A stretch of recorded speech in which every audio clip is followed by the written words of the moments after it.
how to remove dash trim for Volkswagen Beetle without breaking it. This one has already removed, of course, and I'll show you where are the clips and bolts.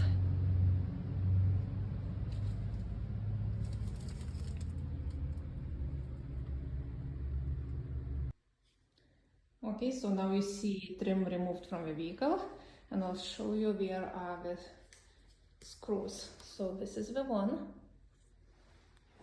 2, 3, 4, 5, 6, 7. And now you have to open the glove box.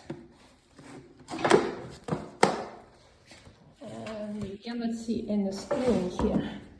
But what you need to do, you need to remove these clips. This one clip over here and this one clip over here. And then you can get this black inside out from the glove box.